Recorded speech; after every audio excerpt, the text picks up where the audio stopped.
बारिश में गरीब का घर और रसोई।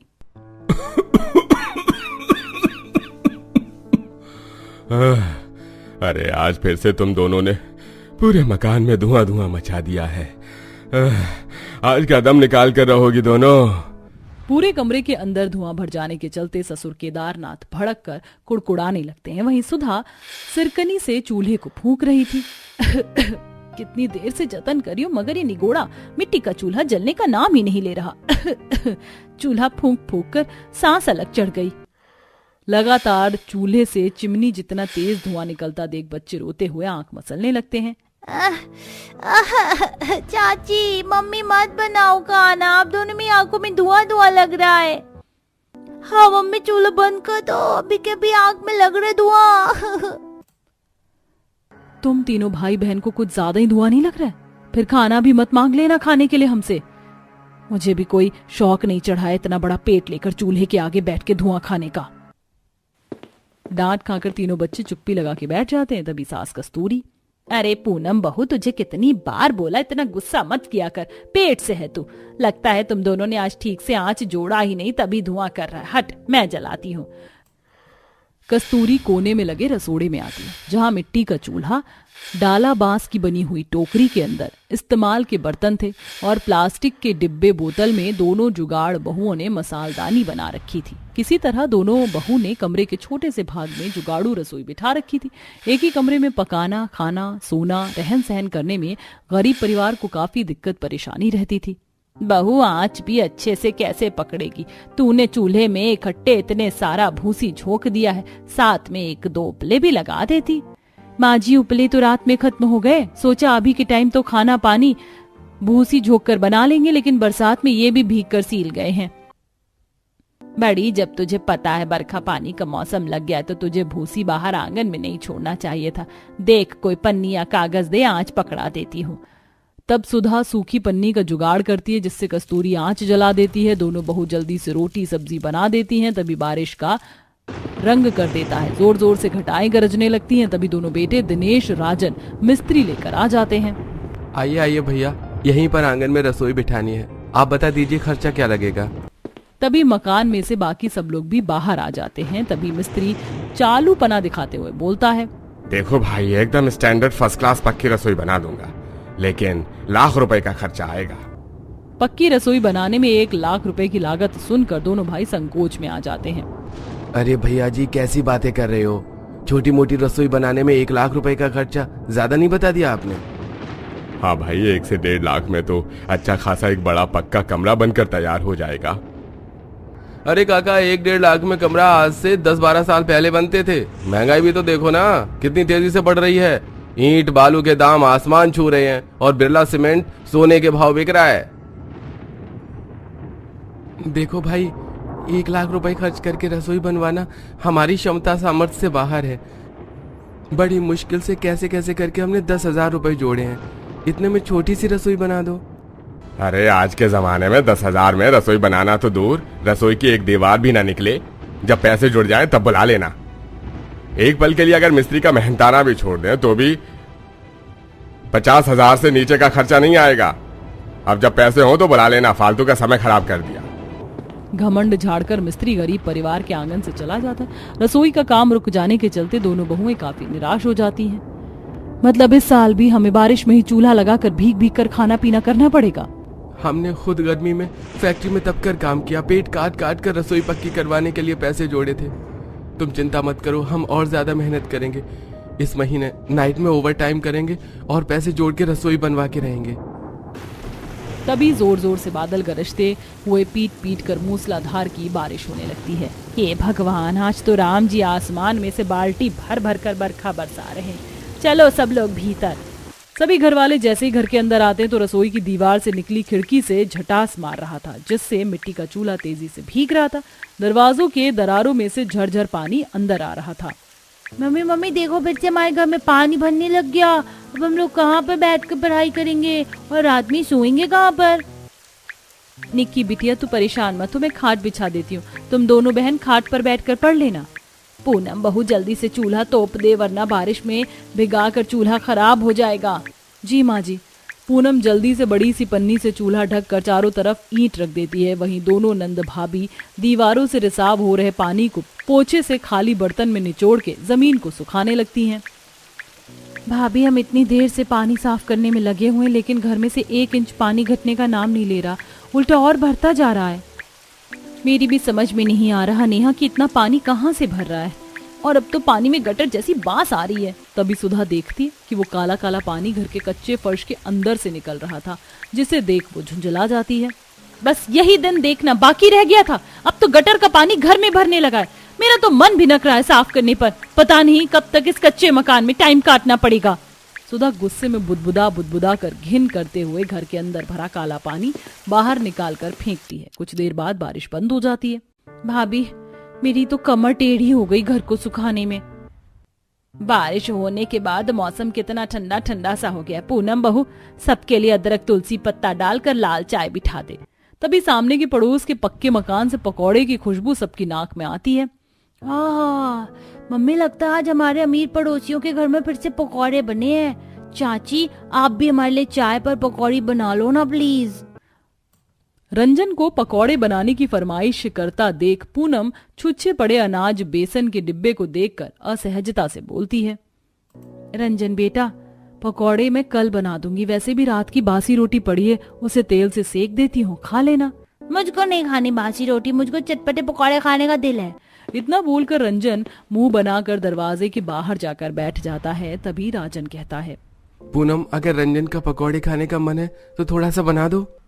अजी, कैसे पकौड़ी बना कर दे दूं? ना तो रसोई में बेसन है, ना आलू प्याज, तेल भी थोड़ा सा लगा है डब्बे में। नेहा, जा बेटी, मंजू मौसी के यहाँ से 1 मुट्ठी बेसन मांग लिया। बहू, जितना तेल है उसी को चुआ चुआ कर तीनों बच्चों को चीला बनाकर दे देना, इनका भी मन रह जाएगा। तब नेहा संकोच करते हुए पड़ोसन मंजू के यहाँ आती है, जिसका 5-6 कमरों का 2 मंजिलों का पक्का मकान था। रसोई भी बड़ी सी थी। बाहर ही कुर्सी डालकर वो चाय पी रही थी। ऐसी सुहानी बारिश में गरम गरम पनीर टिक्का और जायकेदार चाय पीने का मजा ही अलग है। अरे नेहा बेटी, तू कुछ चाहिए? जी काकी माँ, थोड़ा सा बेसन मंगवाया है माँ ने, वो अभी भैया की तनख्वाह मिली नहीं है इसलिए राशन नहीं भरा है, जैसे जैसे भरवाएंगे तो मैं दे दूंगी। नेहा, तू तो मेरी बेटी जैसी, कितनी बार कहा है ऐसे हिचकिचाया मत कर, जा अंदर रसोई में से ले ले, मैं चाय पी रही हूँ। नेहा रसोई के अंदर आती है, जो कि शीशे की तरह चमचमा रही थी, और खाना पकाने के लिए सब चीज इलेक्ट्रॉनिक की मौजूद थी, जैसे कि इलेक्ट्रॉनिक चूल्हा, microwave, air fryer, bread toaster machine, fridge, chimney, crockery set, slab अलग और बर्तन का स्लैब अलग था। अमीरों की रसोई हर सुख सुविधा से संपन्न होती है, और एक मेरी दोनों गरीब भाभी हैं जिनकी किस्मत में कच्ची रसोई में ही खाना बनाना लिखा है। नेहा थोड़ा सा बेसन लाकर दोनों भाभियों को देती है।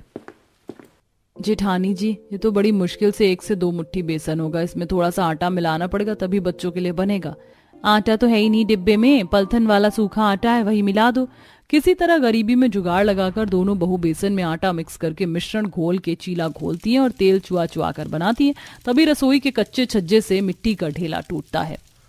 तुम दोनों ठीक तो हो? लगी तो नहीं? हाँ जी, मैं ठीक हूँ, मगर ये छत कच्ची हो गई, इसका कुछ कीजिए। भैया, इस मकान की छत और दीवार का कोई भरोसा नहीं, कब धंस कर गिर जाए। जो पैसे जोड़ रखे हैं उसे पलस्तर करवा देते हैं, कम से कम ये कच्चा मकान तो मजबूत हो जाएगा। हाँ बेटा, तुम दोनों जल्दी से जल्दी मकान की दीवार छत प्लास्टर करवा दो। वैसे भी इस मकान को बने 20-22 साल हो गए हैं, जड़ भी एकदम पुरानी हो गई है।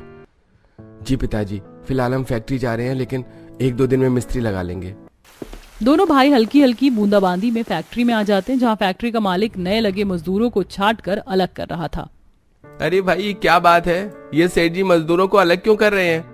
अरे भाई, सेठ ने 23 महीने से लगे जितने भी नए मजदूर हैं उन सबको फैक्ट्री से निकाल रखा है, क्योंकि अभी बारिश के चलते काम नहीं चल रहा है इनका। ये सुनकर राजन दिनेश चिंता में आ जाते हैं। मगर ये तो सरासर गरीब मजदूरों के पेट पर लात मारना हुआ।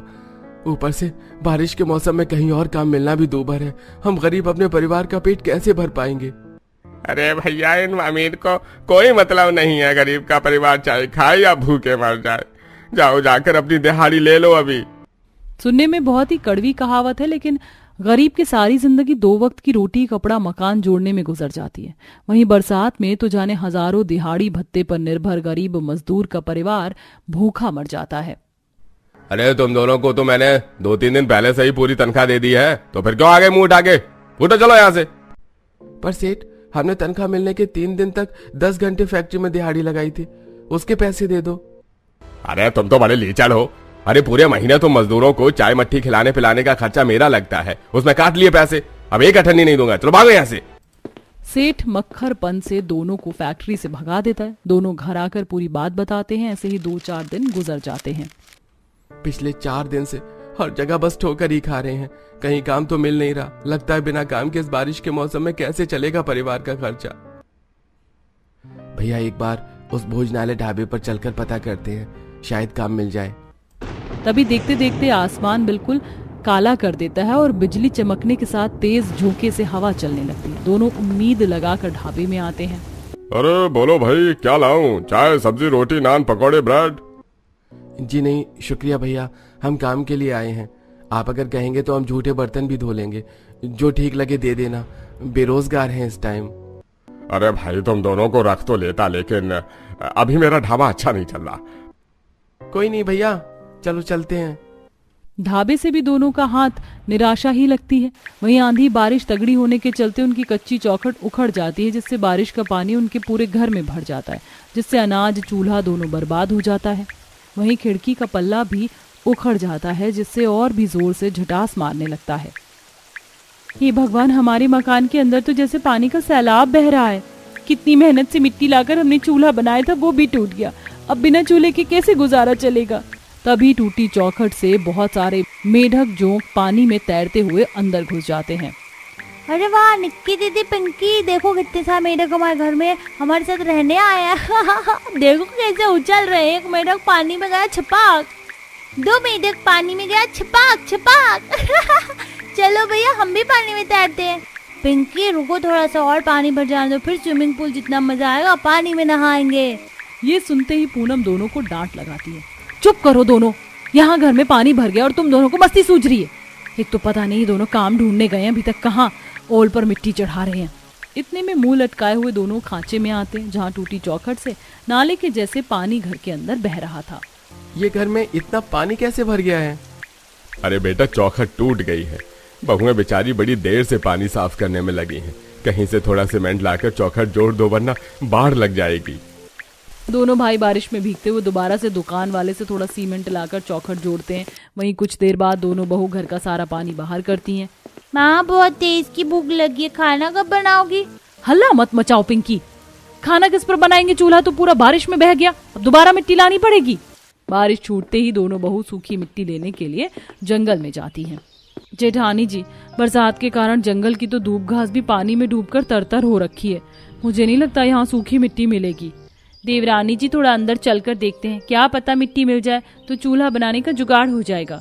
दोनों बहुएं खौफ खाते जंगल के घने भाग में आती हैं। चारों तरफ सूखी सतह, यहीं जंगली जीव जंतु बहुत ही सुखपूर्वक कुछ पेड़ों के निचले हिस्से में गड्ढा खोदकर ठंडक ले रहे थे, तो वहीं पंछियों ने पेड़ों के ऊपर घोंसला बसा रखा था। कुछ बंदर अपने बच्चों की सताए पेड़ों की डाली पर बैठे थे। वहीं एक बूढ़ी अम्मा जंगल में घास से घर और रसोई की बसावट तैयार कर रही थी, जिसे देख दोनों चौंक जाती हैं। जेठानी जी, जरा इन अम्मा को देखो, इन्हें इतने घने जंगल में बसावट करने में डर नहीं लग रहा? बारिश के मौसम में तो कितने जहरीले सांप बिच्छू निकलते हैं। पूनम की बात सुनकर बूढ़ी अम्मा जवाब देती हैं, अरे बिटिया, मुझे तो इस जंगल के भीतर ही इस घास फूस के घर में सुख मिलता है, और इतने पैसे भी नहीं कि पक्का घर बना लूं, इसलिए गुजारे की झोपड़ी यहीं लगा ली है। उस बुढ़िया अम्मा की बात को सुनकर दोनों बहू का जुगाड़ू दिमाग चलता है। देवरानी जी, आपको पता है दूब घास के अपने अंदर सबसे ज्यादा मात्रा में पानी सोखता है। क्यों ना लकड़ी, घास फूस, मिट्टी, गोबर से अपना घर पक्का कर ले। पहले जब ईंट के पक्के घर नहीं हुआ करते थे तो लोग बाग ऐसे ही कच्चे घरों में तो रहते थे। सही कह रही है जेठानी जी, ऐसे तो हम अपने घर की मरम्मत बिना किसी खर्च के कर सकते हैं। अब दोनों बहू उस बूढ़ी अम्मा से खुरपा लेती हैं और जंगल से बहुत सारी घास काटकर दो बड़े बड़े बोझा बनाकर बरसात में घर लाती हैं। अरे बहू, एक तो पहले ही इस मकान में हमारे रहने की जगह नहीं है, तुम इतनी सारी घास किस लिए उजाड़ के ले आई हो? माल जाल खा लेते जंगल के। माँ जी, इस घास से हम अपने घर को मजबूत करेंगे। अब केवल हमें थोड़ी मिट्टी, गोबर और लकड़ी की आवश्यकता है। भाभी गोबर तो गोमती काकी के यहाँ से मिल जाएगा, उन्होंने गाय पाल रखी है, मैं ले आती हूँ। ठीक है, फिर हम जंगल से लकड़ी और मिट्टी लेकर आते हैं। दोनों बहुएं बारिश के भरे पानी को हेल कर जंगल के अंदर से कठोर लकड़ियां काट कर घर लाती हैं, वहीं मिट्टी भी लाती हैं और अब दीवारों पर गोबर मिट्टी का गाढ़ा घोल बनाकर मोटा मोटा चढ़ाती जाती हैं। वहीं बच्चे और नंद मिलजुल कर घास लगवाते हैं, जिससे 4-5 घंटे की मेहनत के बाद उनकी 4 दीवारों और छत घास से ढक जाती है। ये मम्मी चाची, अब तुम्हारा पुराना घर भी हमारे अमीर पड़ोसियों की तरह नए जैसा लग रहा है बिल्कुल। चलो अच्छा, अब मैं रात में अपने भूत बंगले जैसे घर से डरूंगा तो नहीं। रंजन की इस बात पर दोनों बहू ननद हंस देती हैं। मम्मी आज तो हमारा घर बन गया, आज तो कुछ अच्छा खाना बनता है, पकौड़े बना दो। बेटा तुम्हारे पापा राशन खरीदने गए, जैसे ही आएंगे तो बना दूंगी। पूनम बच्चों को झूठा दिलासा तो दे देती है, लेकिन अंदर ही अंदर उसे खुद भी ये चिंता खाई जा रही थी कि दोनों भाइयों को काम मिला होगा या नहीं। जहां पूरी सड़क पर घुटनों तक पानी भरा था, दोनों भूखे भटक रहे थे। कहीं भी कोई काम नहीं मिला, लगता है कहाँ सो गया है भगवान। थोड़ी तो दया खा ले हमारे परिवार पर, हमारी रोजी रोटी का रास्ता खोल दे, ऐसे कैसे चलेगा। राजन फूट फूट कर रोने लगता है। तभी एक सरकारी अधिकारी फोन पर किसी से बात कर रहा था। अरे भाई, तुम्हें कहीं से भी एक जमादार नहीं मिल रहा जो इस जाम सीवर को सही कर सके? पूरे रोड पर पानी भर गया है, पता है कितनी दूर तक ट्रैफिक जाम लगा है। दोनों भाई बेरोजगारी से जूझते हुए उनके पास आते हैं। साहब, आप कहें तो ये सीवर हम साफ कर देंगे, पर क्या पैसे हमें भी मिल जाएंगे? हाँ हाँ बिल्कुल, हैंड टू हैंड आपको पैसे दे दूंगा, 500 रुपए। अब जल्दी से कर दो। कहते हैं ना, पेट की आग एक गरीब से क्या कुछ नहीं करवा देती। दोनों भाई नाक पर कपड़ा बांधकर सीवर की सफाई करते हैं। तभी किसी नुकीली चीज से दिनेश का पैर भी जख्मी हो जाता है। माँ, लीजिए साहब, हमने सीवर साफ कर दिया है, पानी भी पास हो रहा है, हमारे पैसे दे दीजिए। अरे भाई, तुम्हारे पैर से तो काफी ज्यादा खून निकल रहा है, ये 200 ज्यादा रखो, बैंडेज करवा लेना। दोनों भाई पैसे लेकर घर को चल देते हैं। तभी राजन, अरे दिनेश, तेरे पैर से तो काफी ज्यादा खून बह रहा है, चल डॉक्टर के पास चलते हैं। नहीं भैया, डॉक्टर तो फालतू के पैसे काट लेगा, इससे अच्छा घर में 2-4 दिन का राशन डलवा देते हैं, पता नहीं काम मिलेगा कि नहीं आगे। बरसात के कहर में प्रचंड बेरोजगारी से जूझते हुए दोनों राशन लेके घर आते हैं। जहां अपने कच्चे खंडहर जैसे दिखने वाले मकान का बदला नक्शा देख दोनों खुशी से भर जाते हैं। जहां दोनों बहू कच्चे आंगन में रसोई की नींव निकाल रही थी। भैया, क्या ये हमारा घर है, हमारी झोपड़ी है? पापा, ये घर मम्मी चाची ने बनाया, पता है। अब हमारे घर की छत भी नहीं टपक रही और बर्फ जितनी ठंडक है घर में, आज तो बड़े मजे से सोएंगे। तुम दोनों ने अकेले ही इतना सब कुछ कर लिया, बहुत ही जुगाड़ू पत्नियां हैं हमारी भैया। चलो हमें भी अपनी मदद करवाने दी। दोनों भाई भी रसोई बनाने में मदद करवाते हैं और लकड़ियों से रसोई का ढांचा बनाते हैं। इसके बाद वह मिट्टी और गोबर से सीमेंट के जैसा प्लास्टर लगाते हैं। और वहीं सास नंद रसोई की घास की छप्पर बना रही थी, जिससे चारों छत पर डाल देते हैं। वहीं रसोई में धुआं पास करने के लिए वो एक छोटी सी खिड़की चिमनी के तौर पर निकालते हैं। और इस तरह से बारिश में दोनों बहू अपने जुगाड़ से पक्का घर बनाती हैं और साथ में पक्की रसोई भी बनाती हैं, जिससे एक ही कमरे में खाना पकाना सोना करने की दिक्कत परेशानी दूर हो जाती है। और अब पूरा गरीब परिवार बारिश के मौसम में आराम से रहन सहन करते हैं।